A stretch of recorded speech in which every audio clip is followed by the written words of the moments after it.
अस्सलामुअलैकुम वरहमतुल्लाहि वबरकातुहू।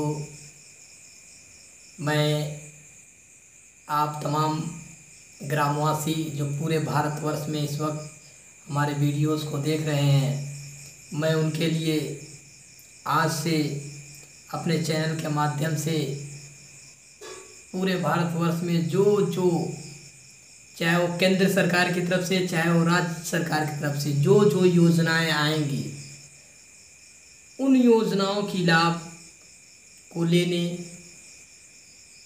और उनको पाने की जो प्रक्रिया है उसको बताने के लिए मैं आपके सामने पेश होता रहूँगा। जैसा कि आप जानते हैं कि भारत दुनिया के चंद विकसित देशों में से एक है जो तेज़ी से विकास कर रहा है। गांव की तरक्की हो रही है, लोगों की रहन सहन शिक्षा का विकास हो रहा है, सरकारी योजनाओं का लाभ गांव-गांव तक पहुंच रहा है, पक्की सड़कों का निर्माण, नाले का निर्माण, नालों की सफाई, बिजली की व्यवस्था और पूर्वभूत सुधार आया है। अक्सर ऐसा रेडियो, टीवी, अखबारों में पढ़ने और सुनने को मिलता है, परंतु वास्तव में ऐसा नहीं है। ये ज़मीनी हक़ाइक़ है, यानी कि ये सच बात है कि ये धरातल पे ऐसा कुछ भी नहीं है।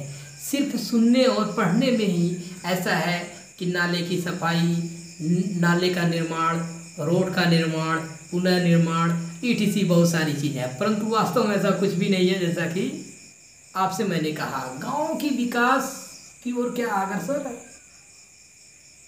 क्या गांव हमारा तरक्की कर रहा है? क्या विकास कर रहा है? क्या हमने कभी इस पे गौर फिक्र किया है या सिर्फ देखा, केवल दिखावा है? समझिए कि गांव ही राज्य और केंद्र, यानी कि गांव की विकास से ही शहर और देश का विकास होता है। जब तक ग्रामीण क्षेत्र का विकास नहीं होगा तब तक ये संभव नहीं है कि शहर भी विकसित हो। यानी कि महात्मा गांधी का वह पंक्ति मुझे याद आ रहा है कि महात्मा गांधी ने कहा था कि जो देश की तरक्की का आईना होता है वो गांव की तरक्की है। यानी कि जिसका अर्थ यह है कि यदि गांव का विकास हो रहा है तो देश स्वयं ही विकास की राह पे चल पड़ेगा। आज़ादी के बाद इस कथन पे सरकारों ने कितना अनुसरण किया है, ये किसी को बताने की ज़रूरत नहीं। तो सरकार इस पे क्या चली? नहीं चली।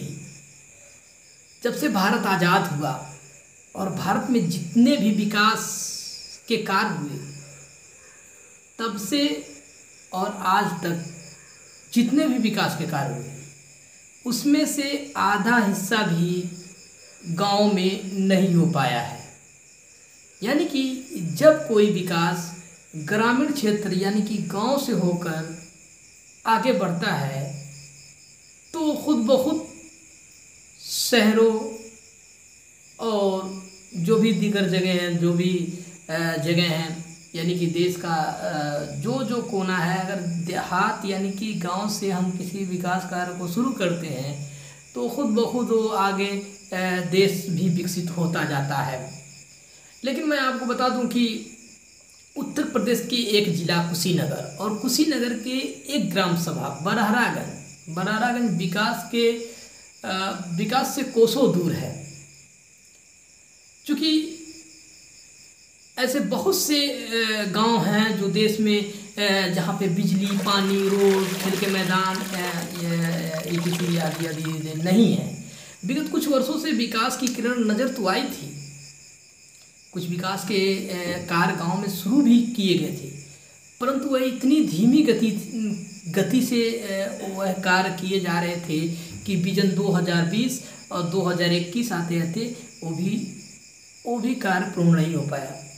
यानी कि धीमी गति से जो विकास हो रहा था वो भी 2 वर्ष पहले, जो कार्य बहुत पहले हो जाना चाहिए उसे 2 वर्ष पहले ही उसको शुरू किया गया। तब ऐसा लगा कि विकास की जो किरण है वो देखने को ग्रामीण क्षेत्र, खासतौर से उस ग्रामीण क्षेत्र में सबसे पिछड़ा क्षेत्र जो बड़ारागंज है, वहाँ पे ये देखने को मिला कि हाँ शायद ये कार्य प्रगति पे है और शायद ये ग्राम सभा एक विकसित ग्राम सभा हो जाएगा जो भारत के मानचित्र में इस ग्राम सभा का नाम होगा। लेकिन जो 2020 और 21 आते आते पंचायती चुनाव का प्रचार प्रसार शुरू हो गया और लोगों ने एक नए प्रधान का चयन किया। और जब नए प्रधान हुए तो हर मोहल्ले में एक प्रधान हुए, यानी कि ये एक ऐसे प्रधान हुए कि हर मोहल्ले में एक प्रधान हुए। अच्छी बात है, एक प्रधान पहले हुआ करते थे, अब हर मोहल्ले में प्रधान हुआ करते हैं, बहुत अच्छी बात है। मैं आशा करता हूँ कि वो जो 10, 11, 12 मोहल्ले और हर मोहल्ले में एक एक प्रधान का भूमिका निभा रहे लोग से मैं उम्मीद भी करता हूँ कि वो हर मोहल्ले में अपने अपने मोहल्ले में गरीबों का वो चयन करेंगे और एक लिस्ट बनाएंगे और उस लिस्ट के जरिए, उस लिस्ट के माध्यम से लोगों तक सरकारी योजनाएं पहुंचाने का कार्य करेंगे। यदि वो इसमें वंचित रह रहे हैं, यदि उसमें वो पीछे रह रहे हैं या सरकारी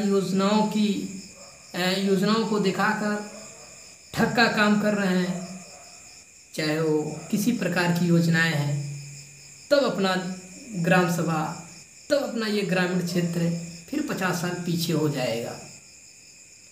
मेरे कहने का मतलब ये है कि यदि आप हर मोहल्ले के गरीब लोगों को देखेंगे और उनको सरकारी योजनाओं के बारे में पहुंचाएंगे और उन तक योजनाएं पहुंचाएंगे, तो ये ग्राम सभा एक दिन भारतवर्ष के सर्वोत्तम सर्वोपरि ग्राम सभाओं में अपनी जगह बनाने का कार्य करेगा।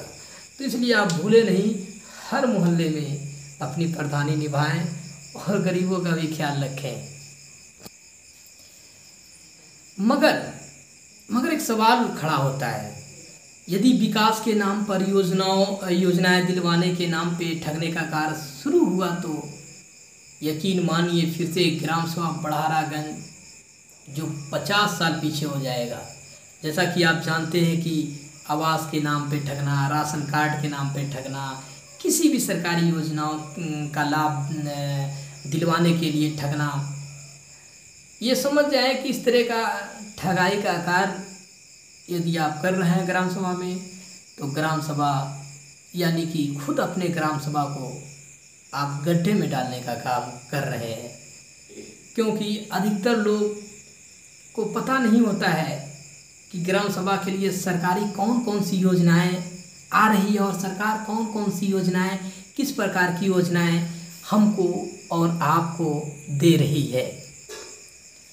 और ये जानने के लिए यानी कि शिक्षा बहुत ज़रूरी है और ग्रामीण क्षेत्र में शिक्षा का अभाव है।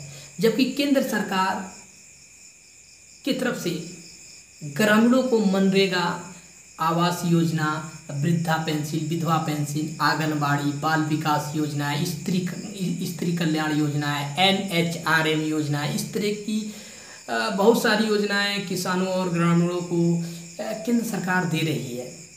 आम जनता को मैं जागरूक करने के लिए, ख़ास तौर से ग्रामीण क्षेत्र में आम जनता को जिनको पता नहीं होता है, उनको मैं जागरूक करने के लिए ये वीडियो शूट कर रहा हूँ कि वो जागरूक हों और ये जानें सरकारी योजनाएं होती क्या है और उनका लाभ कैसे लिया जाता है।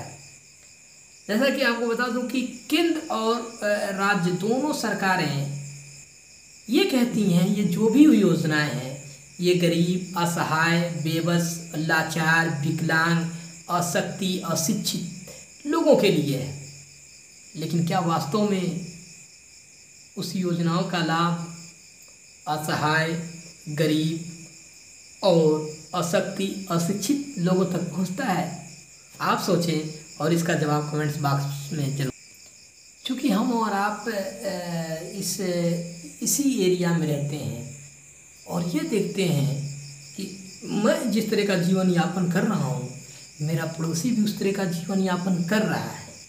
यदि मेरा घर झोपड़ी का है या फिर कटरैन का है या फिर मेरा पक्का मकान है और मेरे ही समान किसी व्यक्ति को किसी सरकारी योजना का लाभ मिला और मुझको नहीं मिला, यानी कि वहाँ पे कुछ दाल में काला है। इसलिए मैं आपको फिर से बता दूं कि आप होशियार बनें, पढ़ें, आगे बढ़ें, सतर्क रहें और सभी योजनाएं की जानकारी प्राप्त करते रहें। कोई घूस मांगे या किसी प्रकार का कोई योजना दिलाने के नाम पे रिश्वत मांगे तो आप फ़ोन कर सकते हैं 9919577414 पे। आपकी सेवा में 24 घंटा उपलब्ध रहूँगा। जय हिंद।